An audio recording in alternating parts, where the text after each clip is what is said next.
organisateurs et les invités qui nous font l'honneur effectivement de nous écouter dans nos pour pérégriner un petit peu ce soir. Voilà. Et je prends parce que j'ai un peu de mal avec ce mot-là. Ne m'en tenez pas à rigueur, je sais.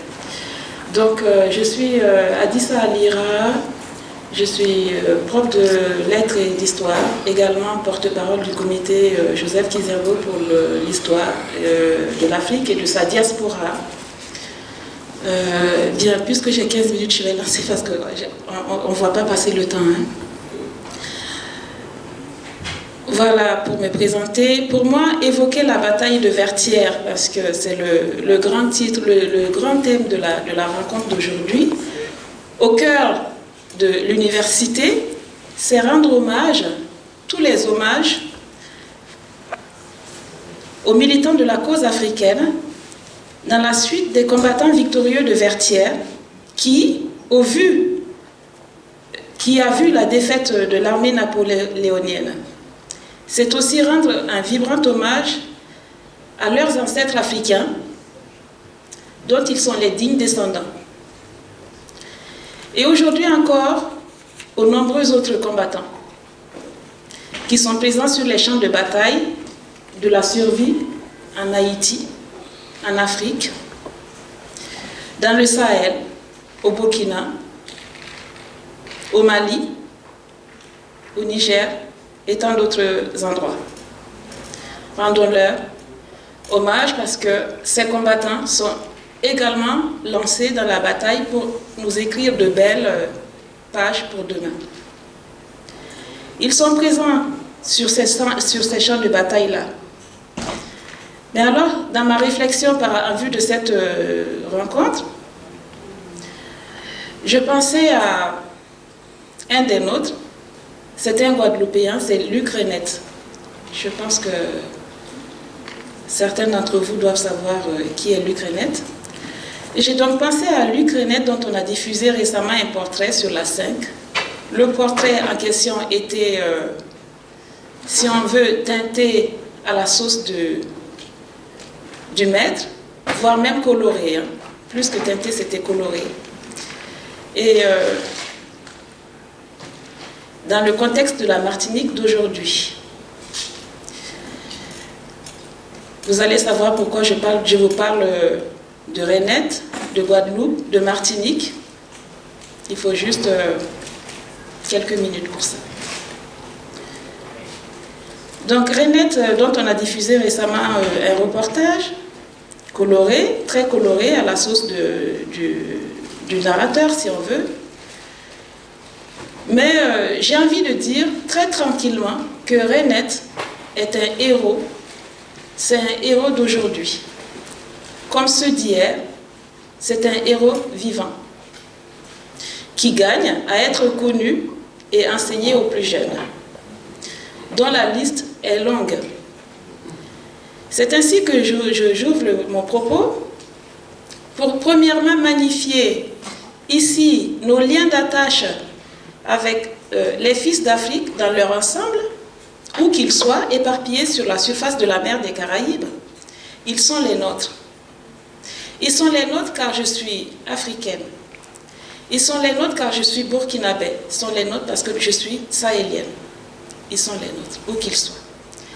Deuxièmement, c'est également pour évoquer la souffrance de l'Africain cristallisée sur certains d'entre eux, morts, comme Dessalines, Christophe, Lumumba, Sankara, ou des héros vivants, dont ce Luc Renette que j'évoque, qui sont donc encore en vie. Et donc, ils ont en commun, pour cela, d'être l'objet de cristallisation face à une violence systémique. Et dans le cas de Renette, c'était la police de Pasqua, Charles Pasqua, dans les années 80, pendant plus de 10 années. Je vais vite, et cela avant même d'évoquer, je vous laisse deviner, Haïti, la rebelle Haïti. Haïti donc.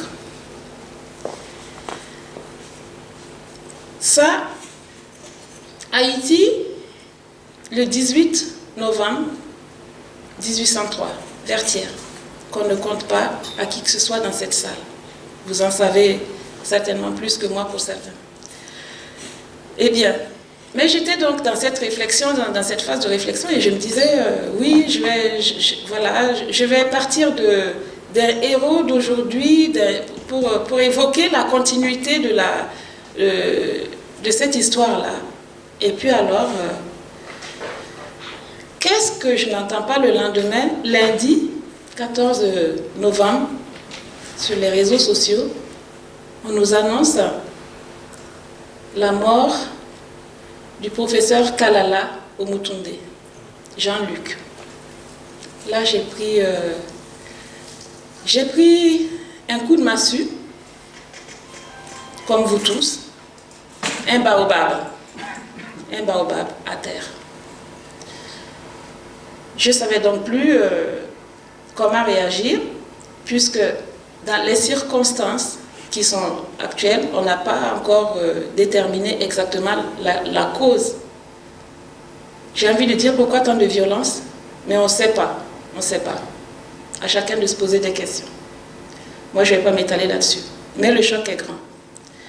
Ce qui, comme je l'annonçais, ce qui ouvre sur le devoir de célébrer plus encore nos héros, tant qu'ils sont vivants, de même que tous ceux qui sont derrière nous, littéralement. Il faut les célébrer.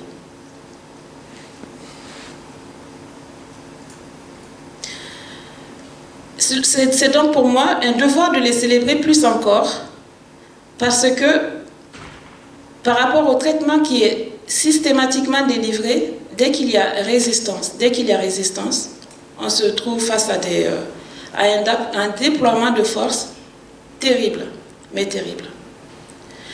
Néanmoins, il faut croiser le fer avec l'effort du moment, au moyen de tout moyen, bien sûr, pas seulement physique, mais aussi scientifique, prouvant une égalité en humanité avec tous les humains, avec tous les hommes. Il n'y a donc pas de supériorité. La supériorité, pour moi, elle est relative à des circonstances bien définies, et c'est pour ça que je parle de l'effort du moment. Il faut voir vraiment qu'est-ce qui justifie, qu'est-ce qui va justifier tout cela, si ce n'est une question de timing. Après quoi donc j'aborderai ici, après tout ceci j'aborderai ici votre thème, Haïti, l'énigme du retour aux origines africaines. Mais pour moi ça sera d'un seul mot, j'ai envie de dire ça sera d'un seul mot, et au choix d'ailleurs. Et ce mot c'est Azaba, Akwaba, Niwongo, Audanse, Atou. Je ne sais pas comment cela se dit en congolais. Cela veut dire bienvenue, simplement. Et donc, je ne vois pas pourquoi d'ailleurs il faudrait compliquer des choses, mais bon, on va essayer de coller à la thématique qui est donc l'énigme qui est bien posée, l'énigme d'un retour aux sources africaines, aux origines africaines. Lorsqu'on dit en Afrique Azaba, Niwongo, Akwaba, on le prononce, c'est une formule qu'on va prononcer à l'intention de toute personne qui revient à la maison, à sa maison. Donc tout enfant de la diaspora africaine qui rentre en Afrique rentre chez lui. Pour moi, c'est aussi simple que ça. Et donc, et ça sans exclusive, sans aucune autre procédure. Je me propose de vous... Il me reste donc 5 minutes, ça va vite, 6. À la question, moi je voyais ça comme ça, à la question qui est posée, je vous propose de réfléchir autour de, premièrement, pourquoi un retour énigmatique? dans la formulation qui est faite. Pourquoi parle-t-on d'un retour énigmatique? Et en deuxième lieu, on aura quelques données internationales ou intergouvernementales que je vous propose également. Et donc, de ce niveau-là, on pourrait évoquer une logique de violence politique que j'ai effleurée un petit peu plus haut, en vous parlant de nos héros et de ce qui se passe. Le troisième lieu, ça serait un retour à marche forcée et raisonnable à l'intégration africaine. Je vais vite. Donc si vous me suivez, je vous propose poursuivre un petit peu, même s'il n'y a pas de tableau, mais c'est quand même toujours bien de se faire une idée. Donc premièrement, on va évoquer pourquoi un retour énigmatique. Deuxièmement, quelques données internationales. 2 points, une logique de violence politique. Et troisièmement, vers un retour à marche forcée et raisonnable à l'intégration africaine. Pourquoi mais vu qu'il n'y a pas beaucoup de monde, j'ai plutôt envie que ce soit de continuer sur la causerie, donc ça sera juste sur cette façon de faire là, pour dire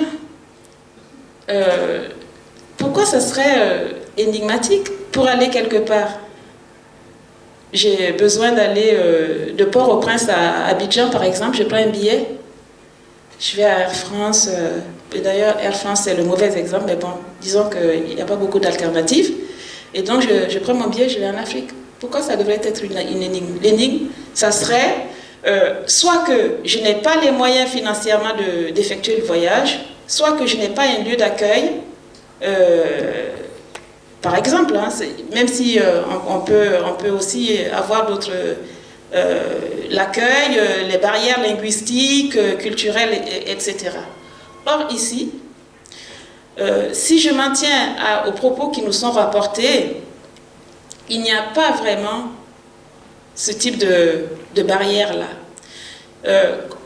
D'ailleurs, pour la petite histoire, il revient beaucoup plus cher d'aller de Port-au-Prince à Abidjan, dans mon exemple, que d'aller de Port-au-Prince à Paris. Pourquoi? À chacun de se poser la question, il n'y a aucune logique en fait. Si on reste dans la logique du retour à la maison, ça ne devrait pas être bloquant au point, passer le coût de tout cela, ça ne devrait pas être aussi bloquant. Or, on nous met toutes les barrières possibles, y compris financières, pour ne pas faciliter ce genre de transactions. Et tout y quanti, parce qu'il y a plein de paramètres qui vont rentrer en ligne de compte, et je ne vous parle pas des formalités qui sont très très complexes dans ces cas-là. C'est pour ça, j'ai envie de sauter le deuxième point, je reviendrai là-dessus, j'ai envie de passer le deuxième point parce qu'il est un peu technique et il aurait fallu qu'on puisse projeter, mais je ne savais pas qu'on n'avait pas prévu de projeter, j'avais des chiffres, des données, mais on voit quand même bien que ce qu'il y a de commun entre l'Afrique et sa diaspora, ce qui revient, c'est la violence. Je dis bien que je vais vite. Ce qui revient donc, c'est la violence. Le niveau de violence qui est élevé, que vous preniez Haïti, que vous preniez le Tchad, que vous prenez la RDC, que vous prenez le Congo, etc., etc., il y a comme une constante. Et cette constante-là, elle peut effectivement être conjuguée avec les autres éléments qui font que peut-être qu'un jeune Brazzavillois ou, je ne sais pas, de Kinshasa n'a pas plus que ça envie d'aller demain, je ne sais pas, bon, je ne dirais plus en Haïti, mais il n'aura pas forcément envie d'aller au Mali. Qu'est-ce que je vais y aller faire? Qu'est-ce que je vais trouver? Le contraire également de l'autre côté, dans l'état actuel de ces états-là, de ces terrains, qu'est-ce qu'un jeune de Port-au-Prince, un jeune au Martiniquais ou autre, il se dit, ben, qu'est-ce que je vais aller faire en Côte d'Ivoire? Qu'est-ce que je vais y trouver? Il y a de la violence, il y a ceci, il y a cela. il n'y a pas ce facteur attrait qui peut tellement le motiver. Par contre, si on lui dit « Allez à Paris, à New York », là, tout de suite, il va se passer quelque chose. Et donc, en fin de compte, nous, le billet, il reviendrait beaucoup plus cher. Le ratio, distance, prix, etc., avec le nombre de morts, parce que tous ne vont évidemment pas venir par le transport, par l'avion, etc. Combien d'enfants se noient donc dans la Méditerranée, pour ne pas dire autre chose. Ce qui fait que au final, le prix du voyage est beaucoup plus élevé pour à la fin, pour un résultat qui est quasi nul. Je ne parle pas des étudiants, je ne parle pas des gens qui se déplacent dans le cadre d'études et de ce genre de choses. Mais en termes d'échange, il faudra quand même que chacun y pense. Et d'un mot, parce que mon temps s'est écoulé, vous l'avez entendu, donc il n'y a pas de triche. Je veux juste dire que pour ce qui est du retour en Afrique, pour moi c'est plus qu'une énigme, c'est une réalité. C'est un retour mais à la raison. C'est-à-dire que j'ai envie de dire aux Africains, et aux Africains en général, de cesser de se placer à un niveau. Il faut avoir à un moment donné le courage de parler à un discours de réalité. Le discours de réalité aujourd'hui, il consiste à ne pas faire appel à l'autre. Mais on a besoin de sortir de cette spirale de violence. Et pour moi, cette spirale de violence, elle est justement à Haïti, pour en sortir. Et en fait, cette main tendue, là, pour en sortir, bizarrement, parce qu'il faut suivre mon raisonnement, elle serait de ce côté-là. Elle serait une Afrique qui fait appel à sa diaspora. Elle serait une Afrique qui n'a pas honte. Elle serait une Afrique décomplexée et qui va chercher effectivement l'aide ailleurs.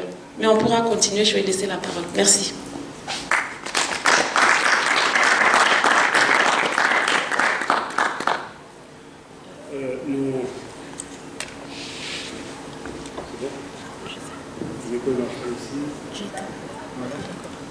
Alors, oui, nous remercions vivement Madame Adissa Alira, nous l'avons déjà présentée tout à l'heure, donc pour son intervention. Ce que nous allons faire, maintenant il est possible de projeter en fait des documents. Donc si elle veut répondre aux questions tout à l'heure, elle pourra effectivement projeter certains éléments quand on aura fait la série questions-réponses. Mais je préfère en fait qu'on enchaîne avec les exposés. Et ensuite, on répondra d'emblée aux questions. Donc, préparez vos questions, notez-les, pour ne pas les oublier. Et ensuite, on fera une seule série. Et comme ça, on n'aura pas de difficulté à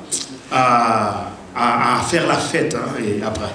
Donc, je crois que je vais passer la parole à notre professeur qui nous vient de l'université italienne, à savoir Monsieur Bongolo Jean-Félicien, alias Massengo Mbongolo, que nous avons présenté comme professeur à l'université Uritre de Reggio, Emilia, en Italie. Donc, voilà, cher professeur, vous aurez aussi 15 minutes d'exposé, et puis après, nous passerons à Jacques Nézy, notre politologue national, enfin international. Et ensuite, nous pourrons répondre aux questions comme c'était prévu. Merci. Professeur, c'est à vous. Si vous avez, professeur, des choses à projeter. Alors, ma batterie, mon computer vient de me... De vous lâcher. Vous avez pas Donc une j'ai besoin... vous avez besoin de... Oui, j'ai une clé. Ok. Il y en a une ici. Oui, mais il faut me le rapprocher comme ça. Sinon, je vais vous dire ce qui va me passer par la tête et on va rester 2 heures, s'il vous plaît. Vaut mieux que vous preniez en fait la place ici.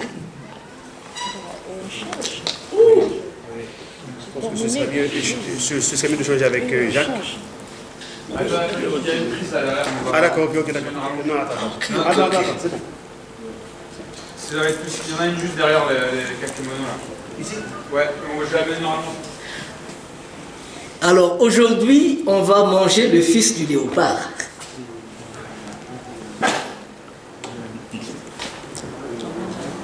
On va manger le fils du léopard. Ce que le professeur va essayer de voir.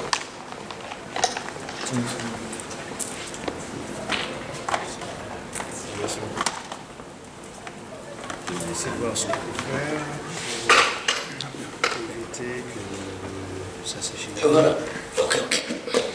Si vous voulez vous lever un peu, je vais juste avancer. Ah, d'accord.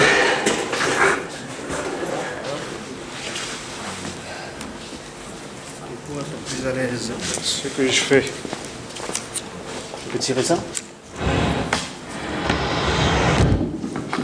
Attention avec les mains. Oui, on va les aborder pour qu'il puisse mettre son verre. Ok.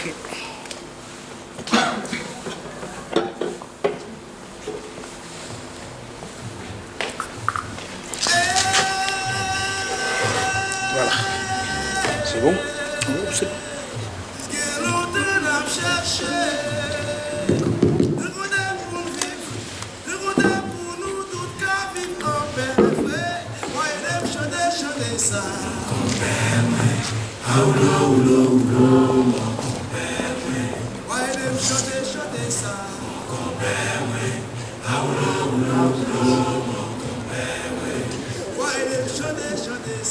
Ben, je disais tantôt qu'on va manger le fils du léopard. Et on n'a que 15 minutes pour manger le fils du léopard. Permettez que je tourne mon chapeau. On va manger le fils du léopard parce que retourner en Afrique est devenu une énigme. On se pose 1001 questions pour repartir chez soi. On m'avait dit, Monsieur Massengo, nous allons fêter la journée, les 219 ans de Vertières. Et je devais le faire par vidéoconférence. Et à la fin, mon frère ici présent, Monsieur Eric Deng, a dit « Tata Massengo, est-ce que c'est pas toi qui nous as souvent dit que ton grand-père t'avait dit de dire aux petits-fils de nos petits-fils ce que les parents de tes parents ont vécu ?» J'ai dit « Si, mais c'est l'occasion de venir le leur dire. » C'est pourquoi je suis là avec vous aujourd'hui grâce à ce monsieur. J'ai dit une fois de plus qu'on va manger le fils du léopard, simplement parce que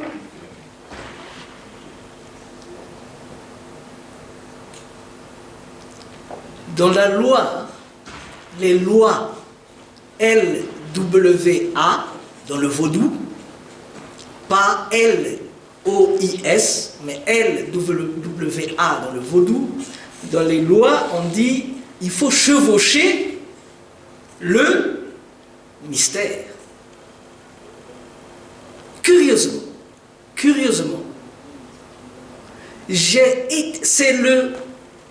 c'est le mystère qui m'a chevauché.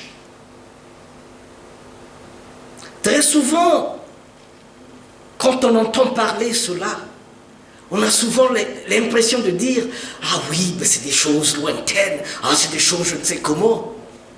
Malheureusement, sans le vouloir, les lois, les mystères m'ont chevauché.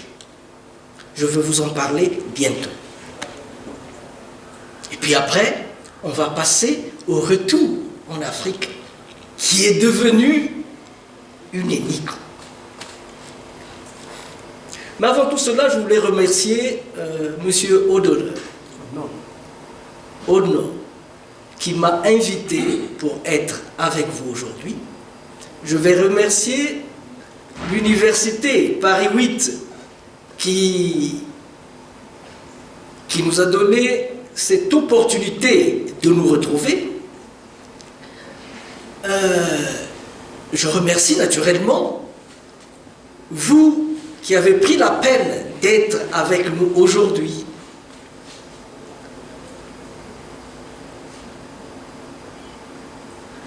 J'ai dit que c'est un mystère qui m'a chevauché. Parce que simplement, 2 jours avant d'atterrir en Haïti, à l'aéroport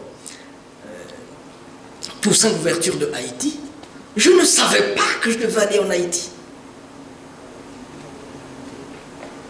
Je partais en Guadeloupe. Depuis une année, je me préparais pour aller en Guadeloupe. C'est toute une histoire. Alors, avant donc de manger le fils du léopard, parce que j'avais dit qu'on devait manger le fils du léopard. Avant de manger le fils du léopard, j'aimerais vous dire qui je suis. Quand vous allez au Congo, des enfants jusqu'au président de la République, quand vous demandez Monsieur Massengo Mambongolo, on va vous dire allez le voir au théâtre là-bas. On ne veut pas vous amener aux affaires étrangères où j'exerçais, mais on va vous amener au théâtre. Parce que Massengo Mambongolo est synonyme d'homme de culture. J'anime un festival qu'on appelle Malakima Congo. Ce festival, nous le faisons en Afrique, en Europe et en Amérique. En 1994, nous avons reçu au Congo des Guadeloupéens qui sont venus à la recherche de leurs racines. Ils sont venus au festival Malaki et c'est eux qui m'ont fait comprendre. Attention, le Malaki, il est attendu chez nous là-bas. Dans les Amériques, dans les Caraïbes, le Malaki est attendu là. Nous sommes là en 1994. Et c'est en 2001, je n'avais pas, j'étais déjà, en 2000 j'étais en Europe, et en 2001, je n'ai pas pu aller. C'est donc une autre personne qui nous a représentés en Guadeloupe. Et moi, donc, je me préparais pour aller en Guadeloupe en 2002. J'ai payé mon billet, je suis venu à Paris, je vais prendre mon avion. Mais 4 jours avant, je dis non, il faut que je demande un peu, c'est quoi ce monde-là? Comment on fait? On me dit non, toi tu peux pas aller en Guadeloupe. Je dis mais pourquoi? Ah non, tu ne vis pas en France. Je dis, ah non, il faut un visa pour aller en Guadeloupe. Je dis oh, mais je suis en France. La Guadeloupe, c'est la France. On dit non. Là-bas, c'est Tom-Dom, Dom-Tom, Tom. C'est là-bas. Je dis ah, mais qu'est-ce que je dois faire? Non, il fallait déposer ton dossier 45 jours avant. Je dis mais moi, mon billet que j'ai, il y a une année, il va expirer là bientôt. On me dit il faut aller en Italie, là où tu vis, pour aller prendre ton visa.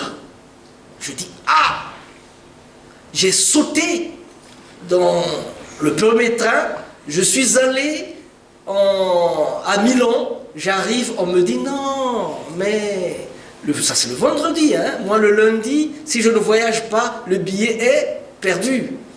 On me dit non, férié, à l'ambassade de France, au consulat de France, on ne travaille pas. Je dis mais qu'est-ce qui se passe? Qu'est-ce que je dois faire? Ah non, il y a un ami qui dit moi j'ai ma soeur mariée à Port-au-Prince qui peut vous recevoir. Je dis j'ai appelé, dit mais tu peux venir. Je ne suis pas, elle était à Miami, mais mon mari est là à Pétionville, il pourra vous recevoir. Et c'est comme ça. On dit, il faut aller prendre le visa. Je suis allé prendre le visa et la dame qui me reçoit, une blonde, lombardée et lombardine, elle me dit, vous voulez aller où? Je veux aller en Haïti. Je dis, mais personne ne va en Haïti. Je dis, mais si personne ne va en Haïti, il faut que quelqu'un commence. Elle dit, mais il n'y a pas de sécurité en Haïti. Je lui dis, madame, s'il vous plaît, madame, vous avez vu mon passeport, c'est écrit Congo. Là-dedans, il y a Congo, il y a la guerre là-bas. On dit une guerre ethnique, mais elle se fait avec des moyens modernes. C'est des avions de guerre, des hélicos de guerre. Donc la guerre de Haïti, je la connais. Mais il y a la pauvreté en Haïti. Je regarde encore, je dis, madame, vous avez vu ma peau? Elle est noire. Dit-on que la pauvreté est noire. Donc la pauvreté de Haïti, c'est ma pauvreté. Il dit, bon écoutez, venez, il était 10h, venez à 13h voir le consul, et puis vous allez voir. Je suis allé, le consul m'a donné le visa. Il m'a dit, vous avez entendu ce que madame a dit? Si, vous voulez aller, mais je dois partir, mon Dieu. Et c'est comme ça, de fil en aiguille, il m'a donné le visa, j'ai sorti 30 000 euros, non 30 000 lire en ce temps-là. Je lui donne les 30 000, je lui tends les 30 000 lire, il dit, gardez ça, vous allez donner aux pauvres haïtiens. J'ai fermé les yeux, je lui ai regardé. Je suis allé à la gare, j'ai pris le train, Paris, l'aéroport, et je me suis retrouvé, le lendemain, j'étais à l'aéroport Toussaint Louverture de Port-au-Prince. On m'a reçu, on me dit, vous venez du Congo, de l'Afrique, oui, vous venez ici me voir. Mais il y a mes frères ici qui sont venus il y a 5 siècles, je veux les voir. Ah, il va appeler le lieutenant vient, je lui répète la même chose, il dit, vous avez des gens qui attendent? Oui, il y a le professeur Bonnat, paix à son âme, qui est là, il nous attend, il m'attend, ainsi de suite. Et c'est comme ça, il a dit, écoutez, selon la loi de Dessalines, si tu restes ici pendant 48 heures, tu peux aller chercher ton permis de séjour. Et c'est comme ça que je suis rentré en Haïti. Le deuxième jour, on m'amène voir le professeur Philippe Lerebourg. Mais avant d'aller voir le professeur Philippe Lerebourg, je me suis rendu compte que les gens que je voyais, ils me ressemblaient. Les gens que je voyais me ressemblaient. J'ai cru même voir mon frère, là, mon grand frère, mais je dis, mais ce ne sont pas les habits de mon grand frère, ceux-là. Donc c'est comme ça que j'ai atterri en Haïti. Et monsieur Popé à son âme, le professeur Bonalemba qui me reçoit, il dit, Haïti est une Afrique en miniature, à la dérive sur l'Atlantique. Je dis, ah, mais jusqu'à quand Haïti va continuer à aller à la dérive? Le lendemain, on me mène voir le professeur Philippe Lerebourg, directeur du musée de l'art haïtien. Et le professeur Philippe Lerebourg, on a parlé, après, à haute et intelligible voix, il dit, mais j'ai travaillé pendant 5 ans au Congo, et selon les archives de Haïti, 75% des Haïtiens sont originaires des terres Congo. Mais pourquoi seulement le vaudou? Il le dit comme ça. Moi, c'est une phrase que j'attrape. Et cette phrase-là, elle devient mienne. J'avais dit qu'on devait manger le fils du léopard. Mais attention, le léopard est un animal solitaire. Et il vit dans les branches. Et le léopard, on mange. Tu ne peux pas t'amuser d'aller manger le fils du léopard. C'est plutôt le contraire qui va se passer. Donc c'est comme ça, de fil en aiguille, que nous sommes allés à Jacmel pour participer au vaudou, aux cérémonies du vaudou, que nous sommes revenus. 9 jours après, on a organisé le premier festival Malakima Congo au Collège de l'Étoile à Port-au-Prince. Et après, j'ai pris l'avion, je suis reparti.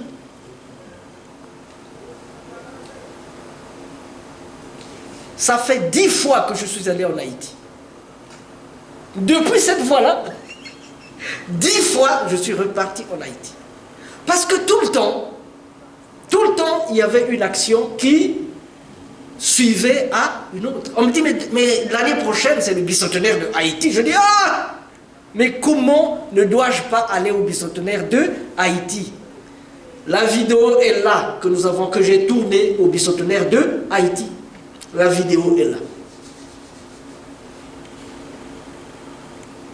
Et petit à petit, de fil en aiguille, on est parti, jusqu'en 94. En 80, on m'a donné combien de minutes? 15 minutes. C'est de la provocation. C'est de la provocation.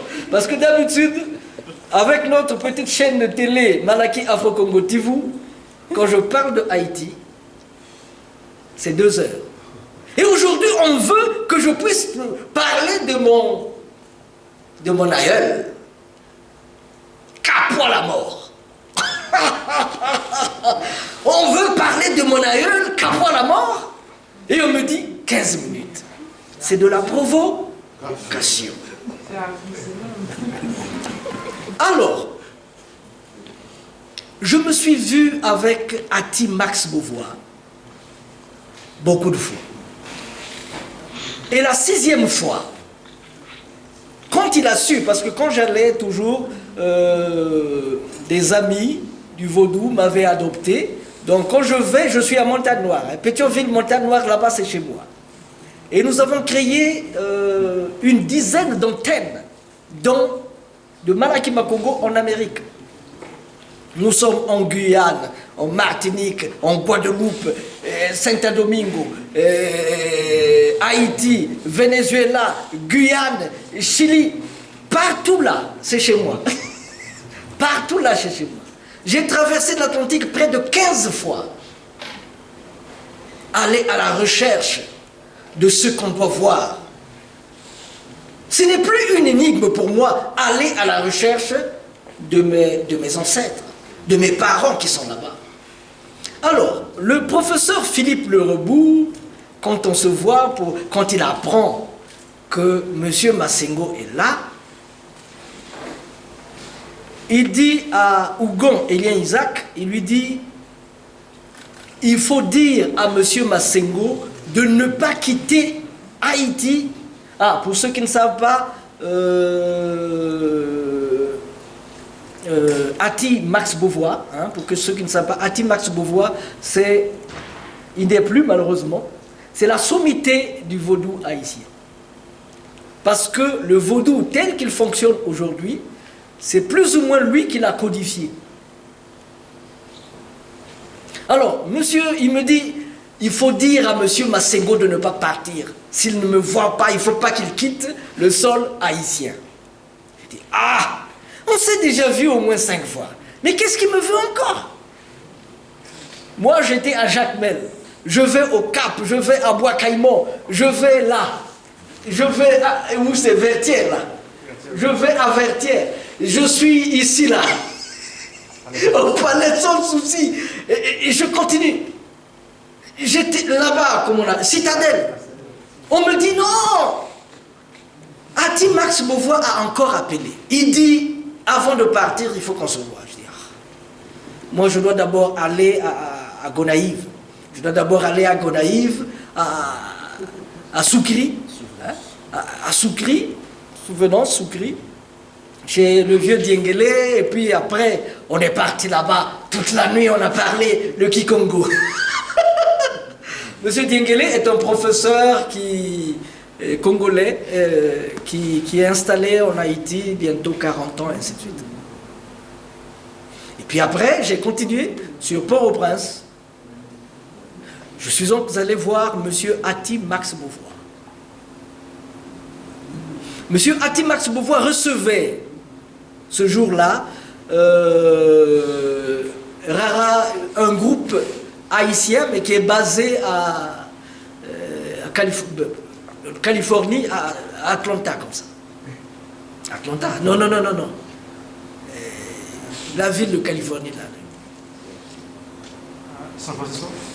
Oui, ils sont basés là-bas. Il les a fait attendre. Il dit, Monsieur Massengo, viens d'abord. Nous avons parlé. Il m'a parlé comme il ne m'a jamais parlé. Quand je suis revenu, une année après, on me dit, Monsieur Ati-Max Beauvois n'est plus. J'ai compris que Monsieur Ati-Max Beauvois voulait laisser un message. Il voulait s'adresser au monde. Mais pour le faire, il fallait le faire en s'adressant à quelqu'un qui comprend, qui connaît la culture haïtienne, mais aussi la culture Congo. Pourquoi? Parce que M. Ati-Max Beauvois,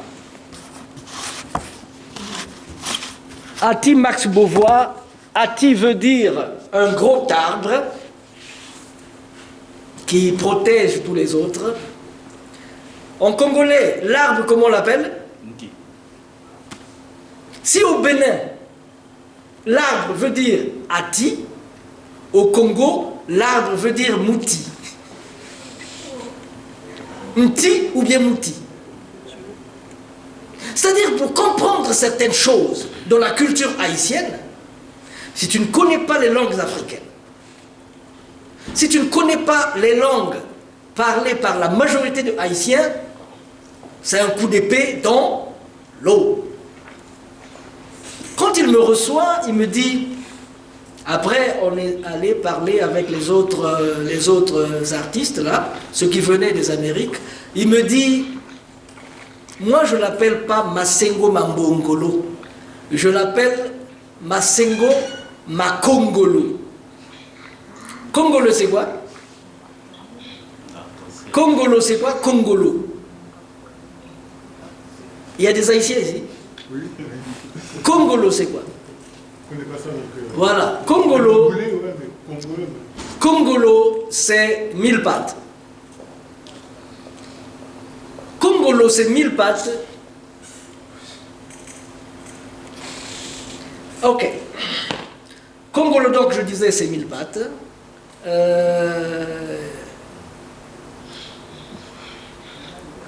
Bien, on me demande d'arrêter.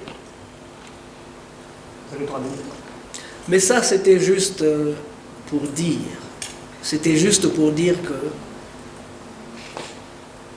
quand on veut repartir en Afrique, moi, quand j'ai voulu aller voir mes parents, que je ne vois plus il y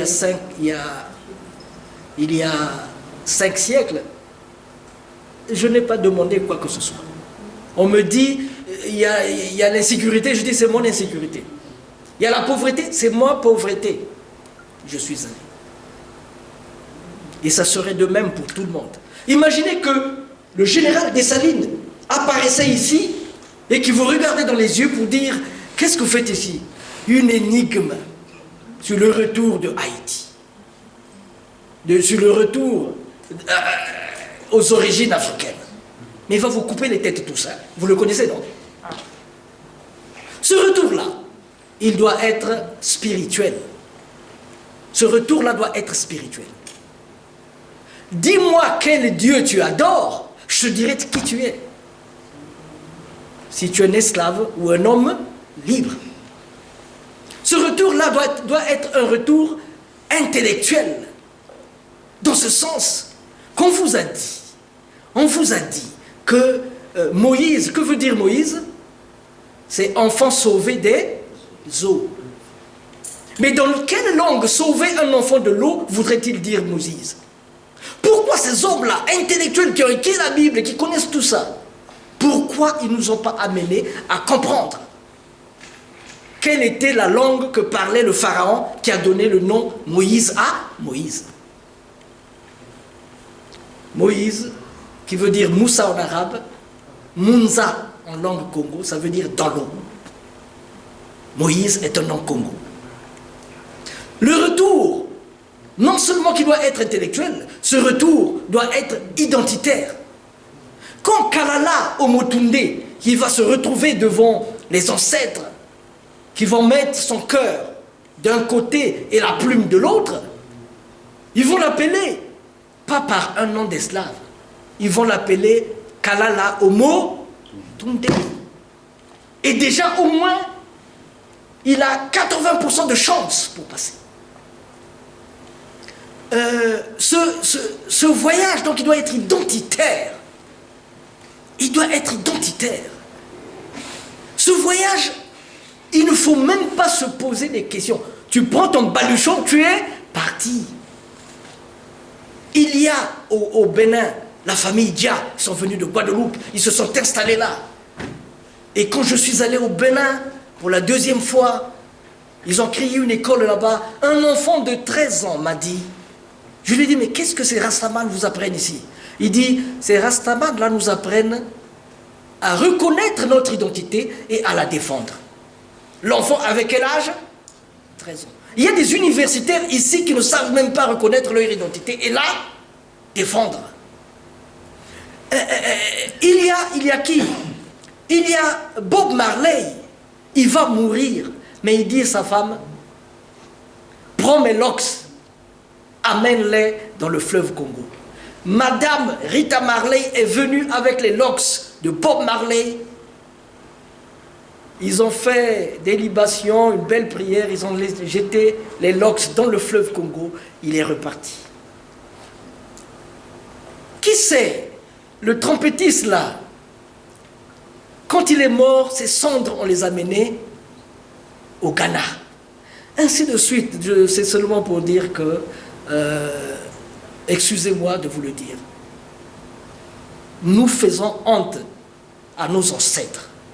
Nous sommes la honte de nos ancêtres. Il y a des mots qu'on ne doit plus prononcer.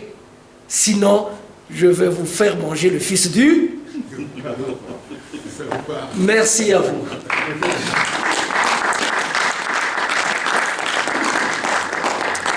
Nous remercions vivement professeur Massongo pour son intervention qui est quelque part plus une expérience, expérience de lien.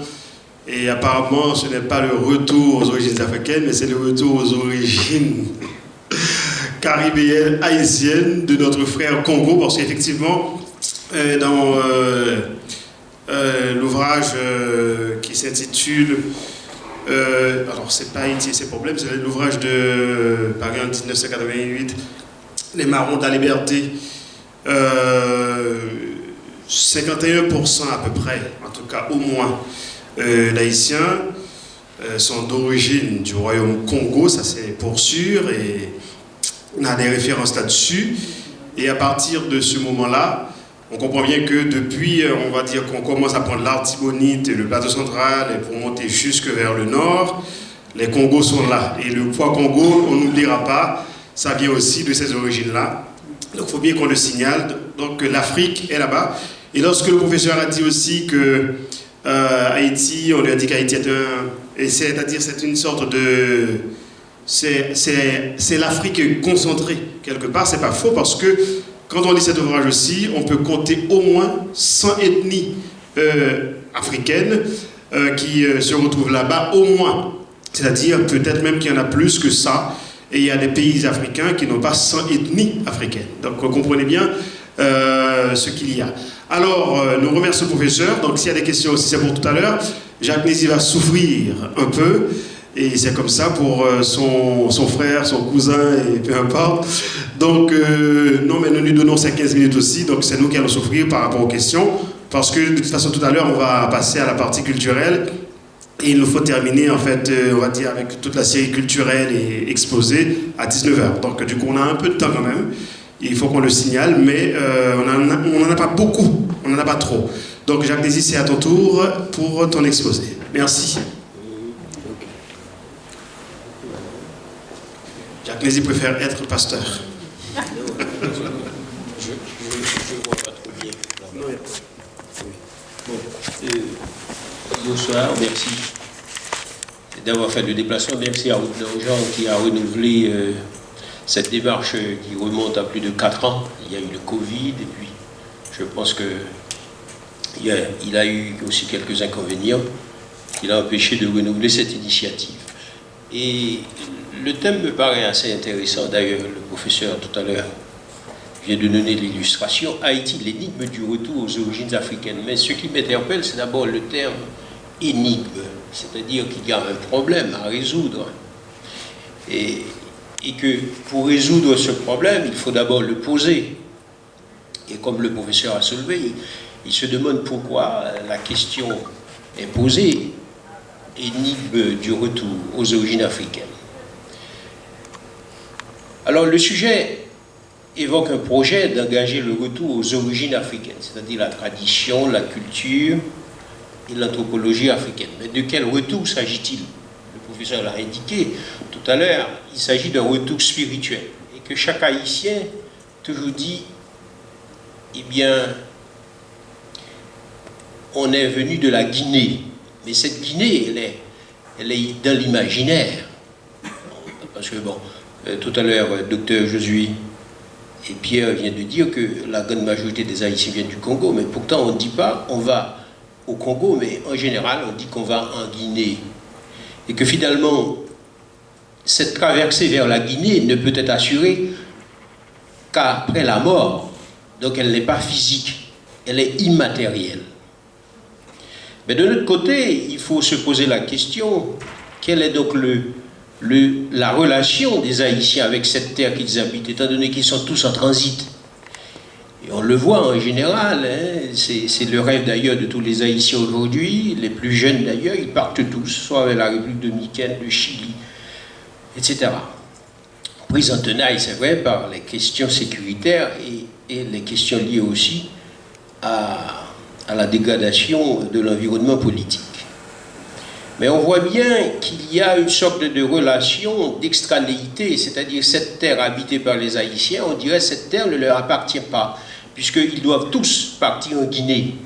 Autrement dit, ils n'ont donc pas cette responsabilité de garder, de protéger cette terre dans l'état où ils l'ont trouvée.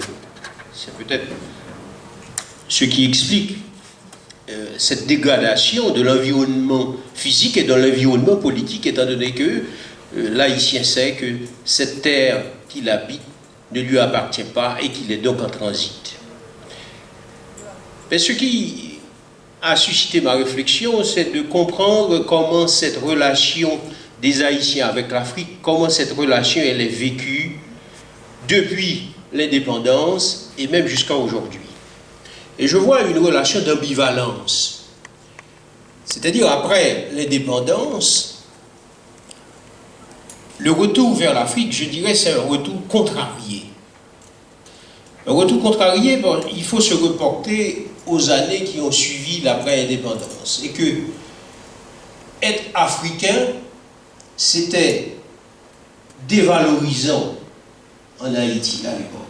Parce que le thème africain, comme l'a souligné Gérard Barthélemy dans son ouvrage Les Créoles et les Boussales, le thème africain n'était réservé qu'aux nouveaux libres, qu'à ceux qui viennent d'arriver dans la colonie.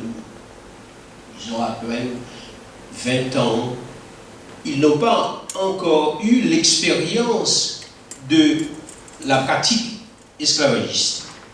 Et qu'ils sont en opposition avec les anciens libres, c'est-à-dire les anciens affranchis, c'est-à-dire les Noirs, les Mulattes, qui, eux, ne se reconnaissent pas comme étant les frères de ces Africains. D'ailleurs, Dessalines n'a-t-il pas dit, et ces Noirs venus d'Afrique, qu'est-ce qu'ils en auront dans la répartition de la terre?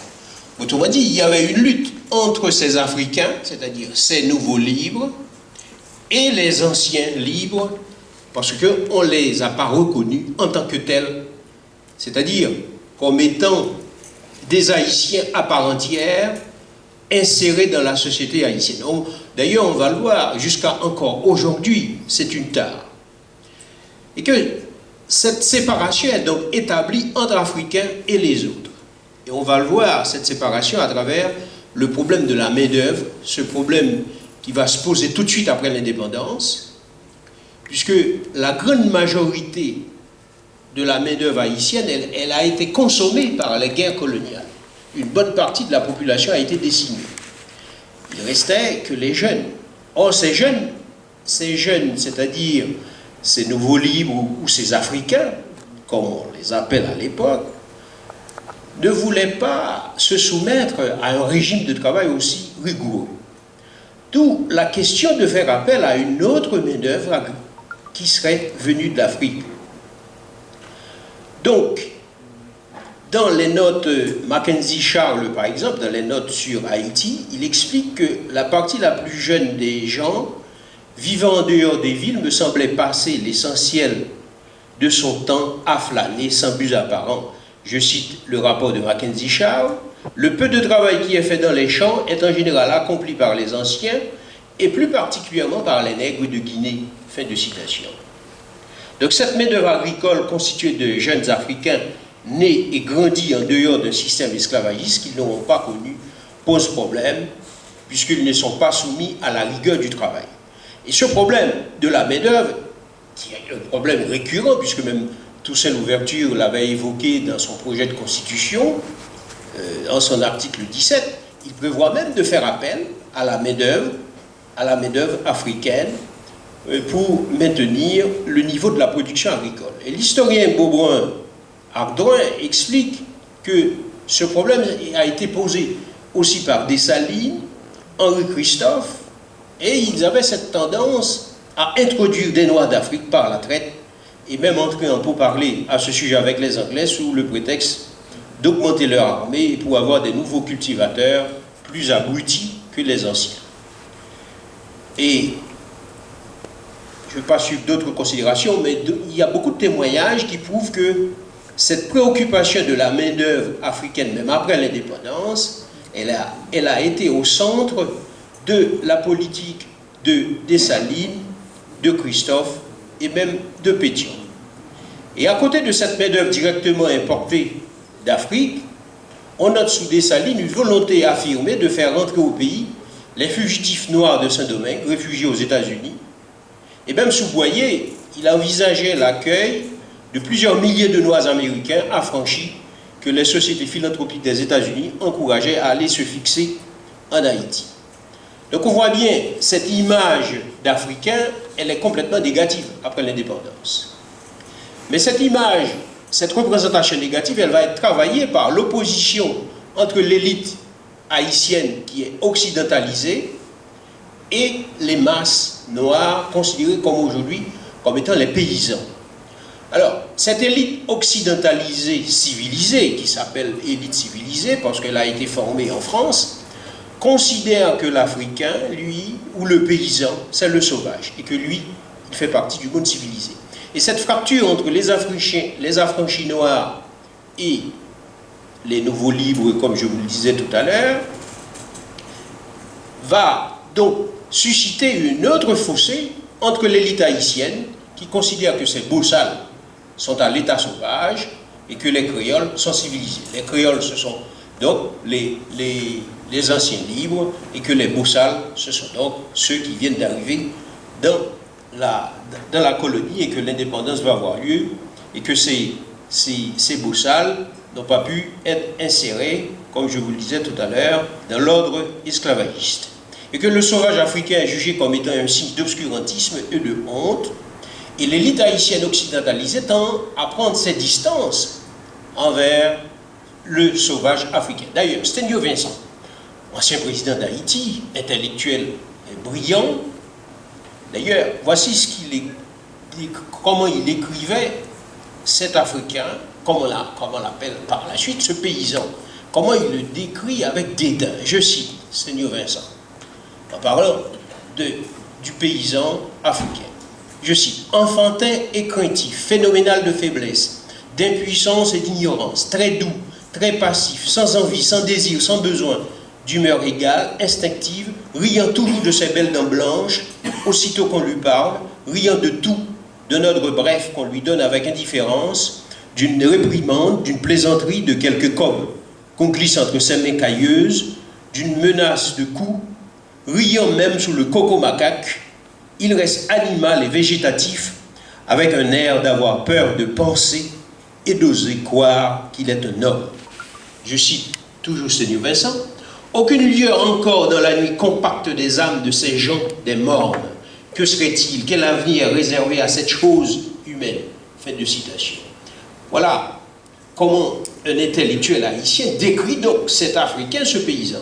Et je poursuis même Dr. Bryce Mars, qui, dans la préface du livre de Jacques Roumain, La montagne ensorcelée, et Dr. Jean Bryce Mars écrit, je cite, « Le primitif est presque obligatoirement mystique, mais ce qui donne une saveur particulière au mysticisme du paysan haïtien, c'est la confusion qui s'est établie entre les mystères de la religion chrétienne et les mystères de l'animisme africain. » Donc on voit bien à travers ces récits de ces sociologues ou bien d'autres anthropologues, le glissement est facile à observer et que l'élite occidentalisée fait du paysan l'Africain, le sauvage, et qui doit faire un objet d'éducation, puisque même en 1956, dans la revue Éducation rurale, dans le numéro 1, on prévoit qu'il faut civiliser et cet Africain par l'école rurale, je cite, qui est destiné à arracher le paysan des griffes de la superstition et des déchéances qu'engendre l'ignorance. Fin de citation. Donc on voit bien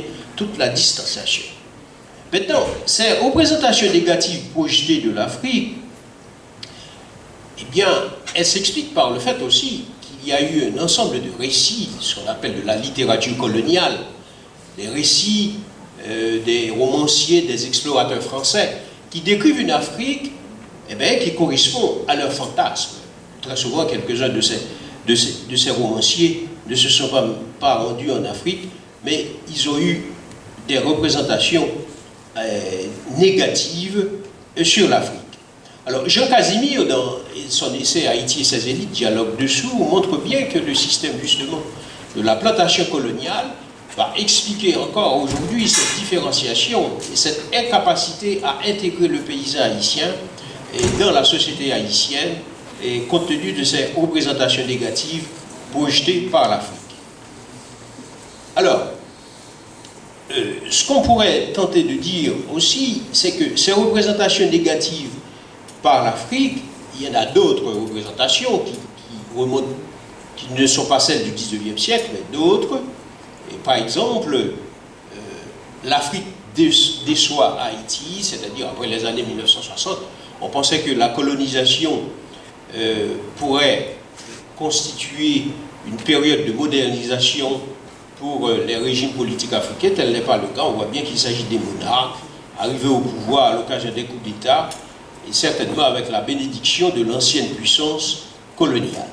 Et on voit donc d'ailleurs va émerger une littérature, ce qu'Alain Mabankou appelle une littérature contre les dictatures, va voir le jour. D'autres images négatives qui expliquent ce retour contrarié, c'est que l'Afrique n'a pas prolongé le projet d'émancipation des peuples soumis au joug de l'esclavage, premier pays noir à proclamer son indépendance à l'issue d'une guerre coloniale contre l'armée française. Cette spécificité est certes saluée par les rapports entre les dirigeants et le peuple, mais on voit bien que la gouvernance qu'adopte un certain nombre de régimes africains va tordre le cou à ce projet d'émancipation qu'ils auraient pu prolonger en dehors d'Haïti. Le retour vers l'Afrique est obstrué également par la charge liée à la responsabilité de la traite. Ça, on sait très bien.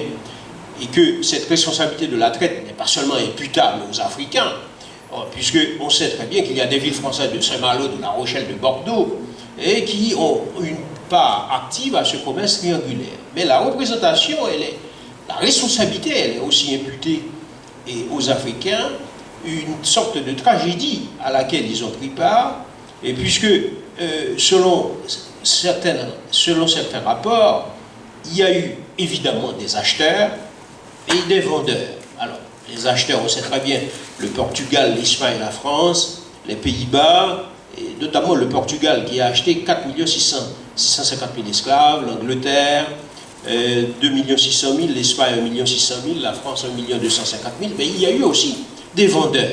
Les vendeurs, le Sénégal, la Guinée, la Sierra Leone, 2 250 000 esclaves vendus, la Côte d'Ivoire, le Ghana, 1 750 000, la Côte des Esclaves, Togo, Bénin, 2 millions, Nigeria, 2 millions, Cameroun, Gabon, Congo, Angola, 4 millions. Autrement dit, 13 millions ont quitté l'Afrique, et selon ce qu'a établi Blancpain dans ses notes sur les dettes de l'esclavage.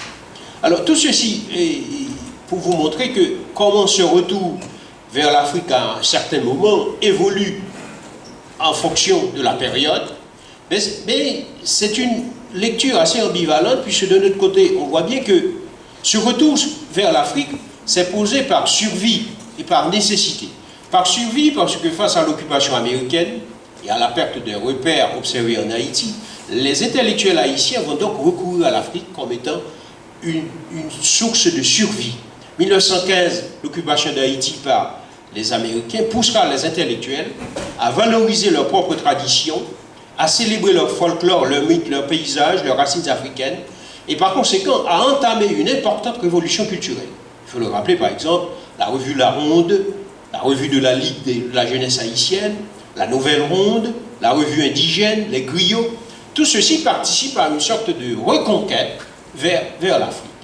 Et deuxième élément, pour souder cette reconquête, c'est la négritude. Ce concept, c'est vrai, et qui fait exploiter par les Césaire, Senghor, mais il faut le rappeler, ce concept est d'abord né en Haïti, et que cette négritude est née comme refuge, comme réponse à l'assimilation culturelle, et c'est aussi une arme miraculeuse pour la libération et la reconnaissance de la pensée noire. D'ailleurs, notamment, ce retour aussi vers l'Afrique va s'imposer comme étant un élément de survie. Jean Brasmas va écrire La vocation de l'élite, où il appelle les élites à prendre leurs responsabilités et à s'engager pour l'éducation véritable des masses et à couper court à cette discrimination qui existait, comme je l'avais souligné tout à l'heure, entre l'Africain et le paysan. Et ce que propose Bryce Marx, c'est l'idée d'une citoyenneté élargie qui part du fait qu'il y a une culture importante de la société haïtienne, cette culture qu'on a banalisée, qu'on a ignorée, et que cette culture doit être valorisée, et explique Bryce Marx, en même temps appelle les élites à assumer leurs responsabilités. Et puis, il y a un quatrième élément qui explique comment ce retour va s'imposer, c'est le panafricanisme. L'historien Hamza Boukari Yabara a montré comment Haïti a joué un rôle important dans ce panafricanisme. Et d'ailleurs, à côté de Marcus Garvey, de W.E.B. Du Bois, et Hamza a montré que l'objectif du panaméricanisme n'est pas seulement de faire savoir au monde que les Noirs existent et qu'ils ont des droits, mais aussi de lutter activement et efficacement contre la ségrégation et les discriminations raciales dont les minorités noires sont victimes un peu partout, notamment aux États-Unis, en Afrique du Sud. Et que cette reconnaissance et cette lutte contre la discrimination va s'imposer grâce à Haïti. En donnant à l'histoire de nombreuses figures, aussi comme l'homme d'État Anténor Firmin, et aussi comme le journaliste et militant Benito Sylvain. On se rappelle le rôle qu'a joué Benito Sylvain, qui était conseiller du roi, donc Haïlé, le Néguès Ménélique, et qui l'aurait aussi conseillé dans ses relations avec les puissances européennes. Donc Benito Sylvain va jouer un rôle très important à ce rapprochement d'Haïti avec l'Afrique. Et par la suite, sixième élément, ce sont les relations que construit Haïti avec certains chefs d'État. Par exemple, avec Haïlé Sélassié, également, qui va effectuer sa visite en Haïti. Également, on voit bien, et récemment, et autre manifestation, c'est après le tremblement de terre, le Sénégal a marqué sa solidarité vis-à-vis d'Haïti et a facilité l'octroi de l'entrée de 163 boursiers qui ont été sélectionnés après un concours organisé à Port-au-Prince. Autre élément qui prouve que ce retour s'est donc réalisé, et pour faire court, et là, il n'est pas seulement, ce retour n'est pas seulement spirituel, il est physique. C'est le retour vers l'Afrique à travers la coopération des Haïtiens au Congo, puisqu'on sait très bien, vers les années entre 62 et 63, 556 professeurs ont été recrutés pour participer à l'éducation des jeunes Congolais, et que la grande majorité étaient des Haïtiens. La grande majorité des Haïtiens, parce qu'il y a 2 Haïtiens qui étaient à la tête de la mission de l'UNESCO au Congo, qui ont pu réaliser ce projet. C'est donc Maurice Dartigue, l'un de ceux qui a joué un rôle très très important et dans cette coopération entre l'UNESCO et les Haïtiens au Congo. Alors cette fois, on peut le dire, ça c'est un rêve qu'avaient les Haïtiens, et là je termine par là, ce rêve qu'avaient les Haïtiens, comme je le disais tout à l'heure en introduction, et c'est l'Anguinais nous tout parler, mais là, ils l'ont vécu de façon charnelle, puisque les Haïtiens, une fois arrivés au Congo, ils embrassaient le sol et ils priaient comme s'ils étaient en réconciliation avec le sol congolais. Et pour les intellectuels haïtiens des années 60, l'Afrique, qui était une utopie, un mythe, une utopie, l'Afrique l'était en ce sens qu'elle représentait un paradis perdu, mais cette utopie était aussi spatiale. En effet, l'Afrique était idéalisée quand il s'agissait d'un territoire d'autant plus imprégné de mystères, comme l'a souligné tout à l'heure le professeur, qu'on en savait peu de choses. C'était une terre lointaine d'où étaient venus les ancêtres et d'où ne parvenaient que les vagues échos. Mais cette fois, les Haïtiens ont vécu dans leur chair cette réconciliation avec l'Afrique. Et lieu de mémoire pour tous les Noirs des Amériques, l'Afrique était donc perçue comme une source d'inspiration pour les Africains, les écrivains, les artistes, dont la plupart étaient des partisans du panafricanisme et de la négritude. Je termine par là, on voit bien que cette relation avec l'Afrique, elle est donc ambivalente. D'un côté, on avait tendance, après l'indépendance, à considérer l'Africain comme étant un objet lointain, humiliant, mais par la suite, au fil des années, on a bien vu que cette réconciliation s'est assurée non seulement sur le plan immatériel, mais également sur le plan charnel. Merci.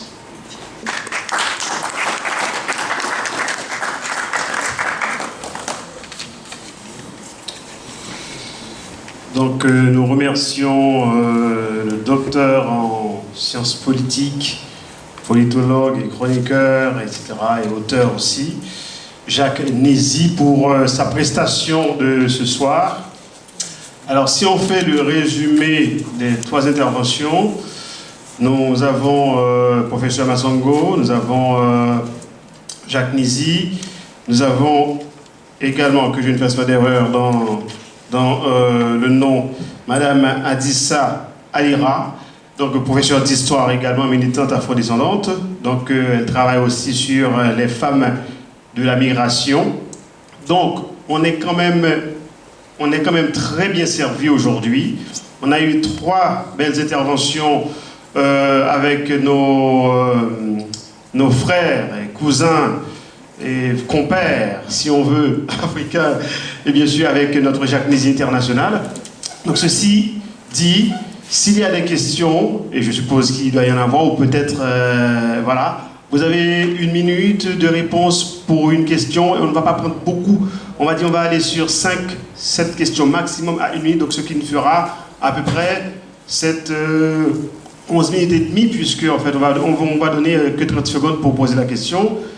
Donc voilà, s'il y en a, je vous serai gré de ne pas trop tarder, parce que l'heure avance, et donc on va devoir aussi passer à la partie culture. Nous avons notre saxophoniste international de renom, Monsieur Théodate, qui est là. Nous avons notre percussionniste international très connu aussi, notre ami, je ne vois pas. Oui, il est derrière. Gary se cache, hein, donc voilà. Et puis, nous avons aussi 2 autres artistes. L'un est revenu, l'autre n'est pas encore revenu parce qu'il avait cours. Donc c'est Erickson, donc, qui tout à l'heure nous avait aussi entretenu de leur belle prestation, d'un mélange, d'un mixage extrêmement intéressant et spontané aussi. Donc pour montrer effectivement la grandeur et l'ampleur de leur talent. Donc s'il y a des questions, nous vous écoutons. Il y a un micro baladeur, donc je vais prendre le micro baladeur pour que vous puissiez poser vos questions. Et nous aurons 1 minute de réponse par question, pas plus. Et merci beaucoup.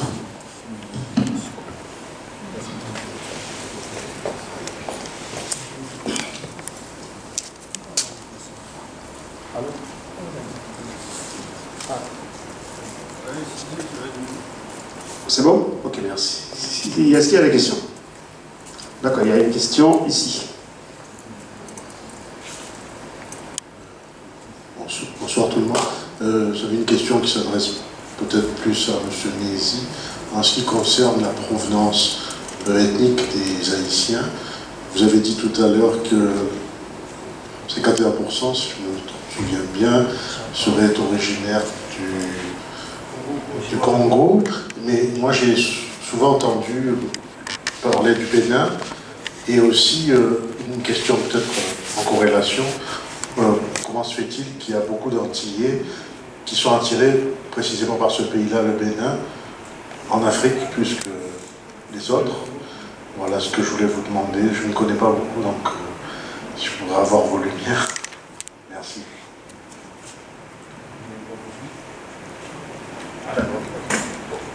Moi, j'ai pas d'indication précise. Je crois que c'est Josué qui avait indiqué que 80%.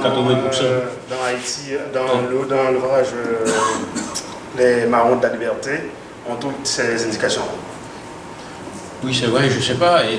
Je n'ai pas d'indication précise dans l'origine. Des fois, j'entends ici ou là indiquer que ça vient de la Guinée. Je ne sais pas si le monsieur a des indications. Et je peux vous aider? Alors lui, il a parlé de 75% d'ailleurs. Non, c'est pas moi. Ah d'accord, oui. Mais Écoute, non. voilà, 75%, c'est pas moi qui le dis, ce sont les archives nationales de Haïti. Ok.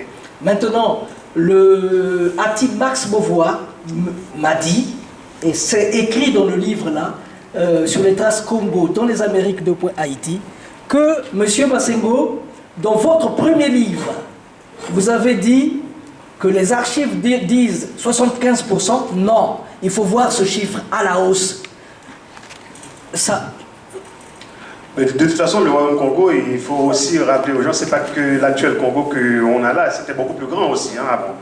Donc l'actuel Congo qu'on a là, c'est un très grand pays, mais il y a eu aussi d'autres pays qui aujourd'hui font partie Ce sont les parties d'Afrique centrale, oui. Jusqu'en bas. Jusqu'en bas, oui, c'était ça. Le monde bantou. Exactement. Est-ce qu'il y aurait d'autres questions, s'il vous plaît? Et le Bénin, il n'a pas sa dernière partie de la question. Oui. Les Martiniquais, pourquoi le Bénin? Ah, pourquoi le Bénin? Simplement parce que il y a tous en ouverture, mais aussi à la mort en 1806, pendant 46 ans, il était interdit de prononcer le nom Dessalines. Pendant 46 ans, l'œuvre et tout ce qui était fait autour de Dessalines avait été boycotté. Et pendant tout ce temps, on a créé d'autres systèmes, on a créé d'autres littératures, on a créé d'autres logiques de dire et de faire. C'est pourquoi l'homme qui est là, Kapwa la mort fait partie de la communauté Congo. Et pour comprendre la communauté Congo, il faut savoir qu'au XVIIe siècle, l'armée la plus moderne de l'Afrique était l'armée Congo. C'est pourquoi aujourd'hui, quand vous allez au Vatican, à la cathédrale, à la basilique Sainte-Marie-Major du Vatican, vous trouverez cet homme-là. Vous trouverez cet homme-ci au Vatican. C'est le premier ambassadeur noir. Il parlait près de 5 langues. C'était un homme très cultivé et on l'avait, il a fait 4 ans de 1604 à 1508 pour arriver au Vatican. Hein, il est parti du Congo pour arriver au Vatican. Il était là-bas parce que le roi disait: nous n'avons pas besoin de n'importe qui ici. Nous avons besoin des Européens qui viennent et qui viennent pour de bonnes choses, pas pour venir promouvoir l'esclavage. Alors, sachez que ce que j'ai vu en Haïti, quand vous pouvez être, tout ça c'est Massembo qui me l'a dit. C'est Massembo, une Guadeloupéenne que j'ai reçue en 1994 au Congo, qui me dit: tu peux être tout, mais si tu es noir, les cheveux crépus et que tu es Congo, c'est grave.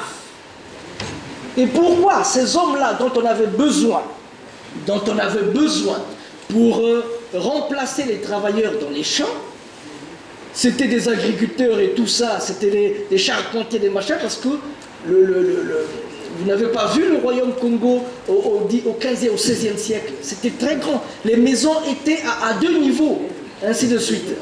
Donc il y avait des charpentiers, des agriculteurs, ainsi de suite.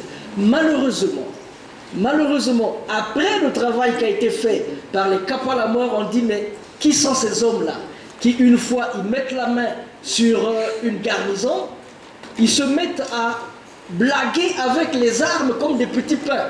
Comment que des esclaves se mettent à s'amuser avec des armes? Et ces choses-là, quand on dit Congo, Congos, aïe aïe aïe aïe aïe aïe aïe, nous devions intellectuellement, nous devions reviser nos choses. Bon, c'est pas pour faire la publicité, mais ce livre-là, ça nous permet, quand vous voyez la culture haïtienne, essayez de voir ce qui s'est passé. Pourquoi les Congos se sont-ils déplacés en masse? À Marie-Galante, en 1500, en 1850, sont arrivés 6000 Congos. Et on ne séparait plus les gens, parce que tout le monde venait de la même zone. Sachez-le qu'en 1665, le roi Congo était décapité. Et à partir de ce moment-là, c'était la guerre contre les Portugais. À partir de ce moment-là, c'était le no man's land.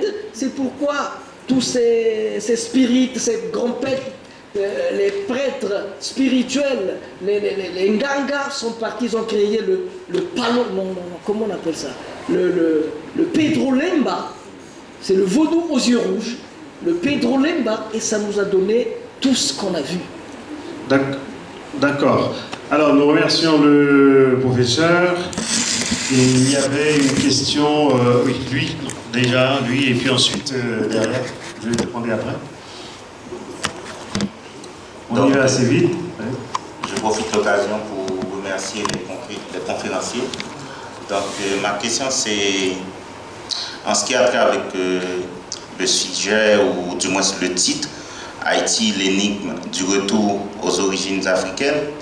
Donc, moi, je me pose la question, est-ce que les Haïtiens ont-ils laissé l'Afrique?